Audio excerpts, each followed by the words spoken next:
afirma, hacia 1930 Buenos Aires se hizo tan cosmopolita que hasta los poemas más ineptos que se escribían por entonces se volvieron cosmopolitas. Pero si los poemas no se producen como ejemplos de un estado de cosas, ¿para qué se fabrican estos artefactos? ¿Como testimonios, acaso? Un testimonio es una declaración en la que una primera persona, un yo, afirma o niega algo, como cuando esa muchacha asegura a la policía que no participó del asalto al banco de que se le acusa, o se recuerdan las humillaciones padecidas en una cárcel. Claro, los poemas también pueden usarse como eso, como testimonios de cierta persona y hasta de los sucesos en los que participó esa persona. No obstante, a diferencia del resto de los testimonios, las declaraciones orales o sus transcripciones, las memorias y las entrevistas, que procuran recoger lo más directamente posible la materia prima de la experiencia vivida, respecto de los poemas nos las vemos con un tipo anómalo de testimonios. O, si se acepta la expresión, estamos frente a metatestimonios. ¿Por qué? Respecto de los poemas, estamos ante las fabricaciones de una subjetividad singularísima, que si son efectivas y se cumplen sus pretensiones, dejan paso a la presentación de una perspectiva general, por así decirlo, sin rúbrica, sobre la materia misma de la experiencia. Insisto en la paradoja. Materiales muy singulares buscan convertirse en la materia de una perspectiva general sobre alguna situación o sobre un problema. De esta manera se nos invita a llevar a cabo experimentos, a tomar las palabras más idiosincráticas respecto de experiencias bien concretas, por ejemplo, en este caso de que voy a hablar de cierta violencia en cierto lugar, en cierto tiempo, e independizarlas del yo que las enunció, y de ese lugar y de ese tiempo. Si se lo logra, esas precarias palabras comienzan a valer por sí mismas e iluminan dimensiones enteras del mundo, por ejemplo, en este caso, de la violencia en la historia. Por eso, ese tipo especial de testimonios que son los poemas, es decir, de metatestimonios, presuponen, casi diría programan, dos actitudes diferentes de quien los atiende. Cuando se atiende a un testimonio sin más, por ejemplo, una historia de vida, una memoria, se pide: quiero que me escuches y te fíes de mí, te doy mi palabra. En cambio, en los poemas se invita: haz funcionar este artefacto que pongo a tu disposición y examina qué obtienes, qué experimentos haces con tu vida a partir de su lección de palabras. Pero ¿en qué consisten esas extravagancias de que hablo? Experimentos de vida, lección de palabras. Por lo pronto, ¿en qué consiste eso? Una lección de palabras, una lección del cuidado de ciertas palabras y por qué debería importarnos. En tiempos recientes, casi diría de manera imperceptible, en medio del escándalo cotidiano que provoca a cada paso la dictadura palabrera de los medios masivos de comunicación, los periódicos, la televisión, la radio, el cine, el internet, los insaciables opinadores sobre cualquier cosa, algunos poetas procuran todavía exhortar o apenas murmurar: ten cuidado con las palabras. Sí, desde que monos más o menos humanoides comenzaron a correr y gritar en torno a una hoguera, eso es uno de los oficios que más nos vuelve libres. Participar de la vieja ceremonia del cuidado de esos gritos que, con el tiempo, se volvieron también palabras. Por supuesto, cada cuidador de palabras se hace cargo solo de unas pocas palabras en medio del montón que los poderes del mundo les arrojan a la cara o que, por alguna razón, deciden recoger en el ruido ensordecedor, literalmente ensordecedor, que nos acosa. De tan familiar ya no percibimos el ruido, entre otros el ruido de las palabras, que ubicuo sustituye progresivamente al silencio. si cada vez más habitamos el ruido sin oírlo.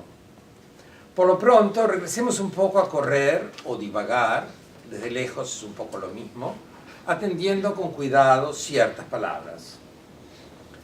Y la primera exhortación va a ser tener cuidado con palabras como archivo, archivar, por un lado, y con palabras como limpiar, limpieza, limpidez, por otro. Nuestra razón no tiene que volverse demasiado porosa para que dos anti-himnos de la violencia, dos anti-himnos sobre la sangre mexicana derramada en los alrededores de los años 68, 72, acosen de inmediato.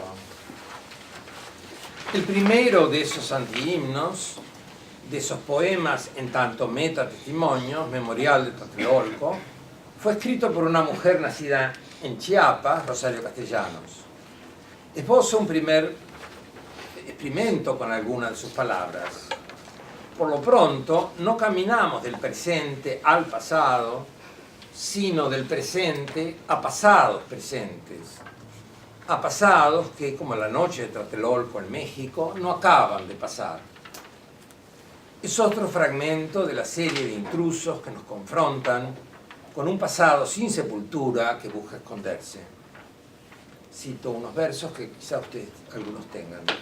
La oscuridad engendra la violencia, dice Castellanos, y la violencia pide oscuridad para cuajar en crimen.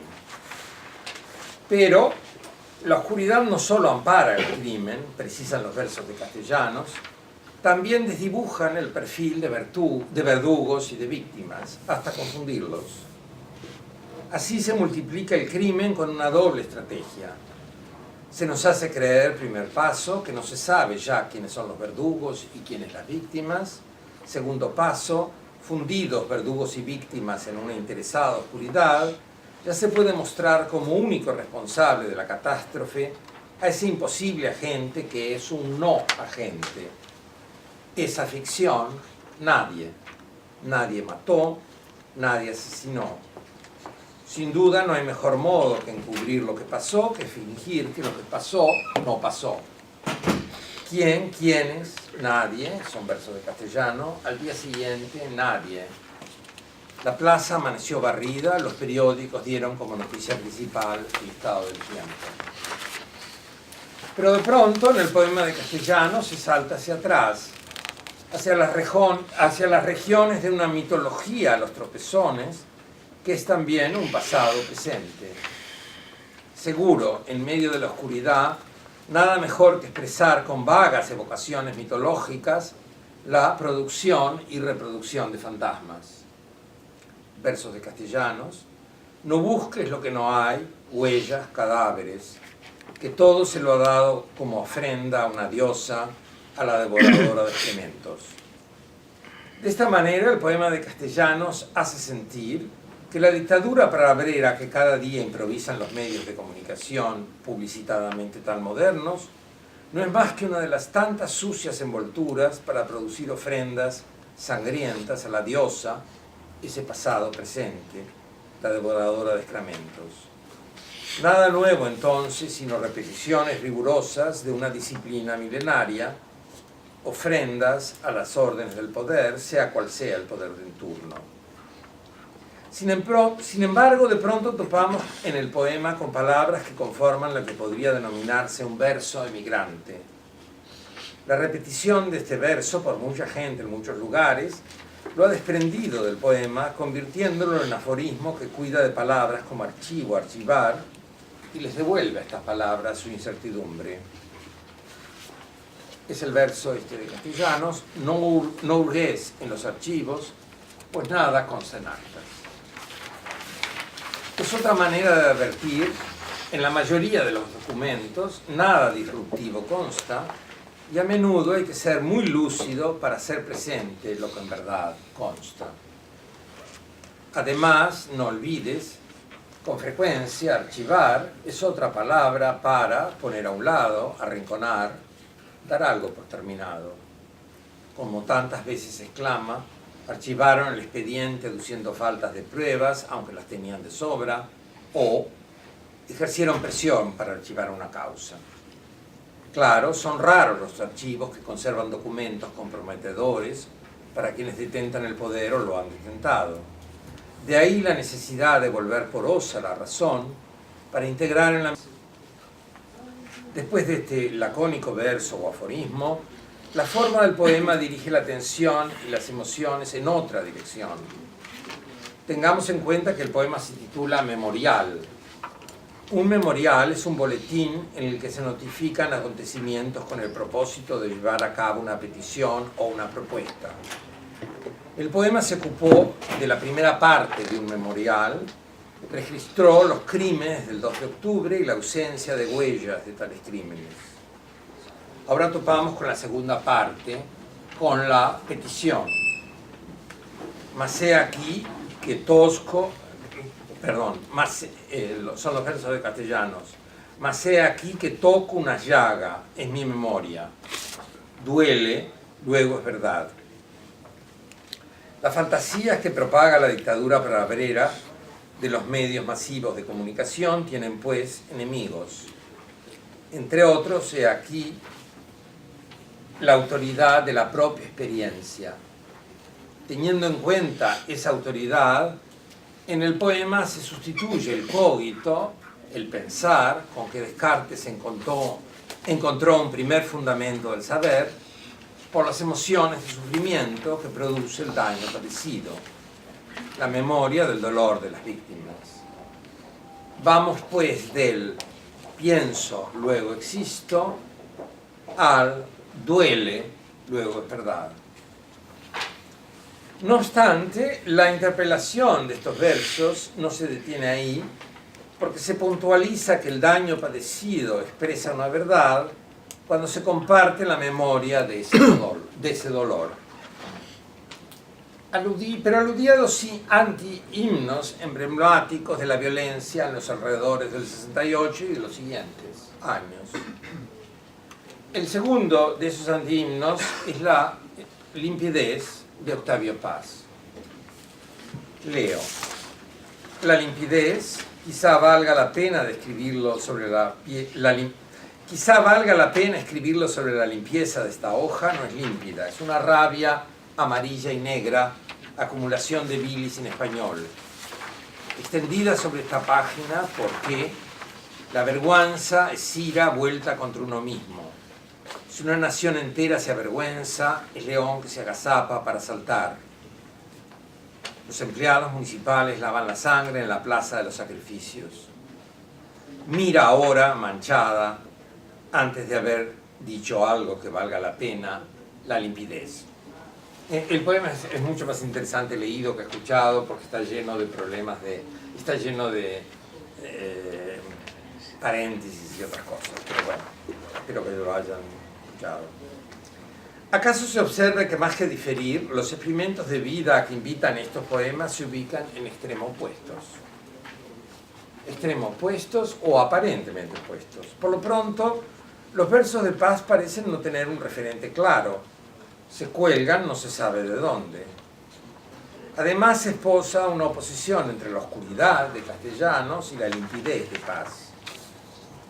Esos comienzos no solo instauran la atmósfera de ambos poemas, sino que sugieren potenciales diversos a partir de la oposición entre las voces que pronuncian los versos. Se indicará en Castellanos, estamos ante una mujer furiosa y dolida que construye un memorial. En Paz, frente a un hombre meramente avergonzado. Meramente.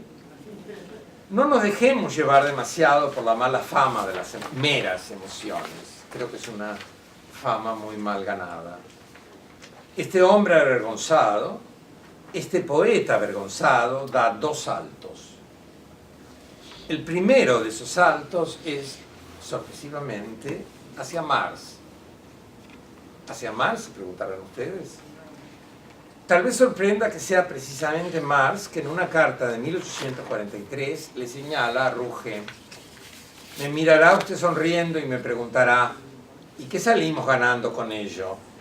Con la vergüenza solamente no se hace ninguna revolución.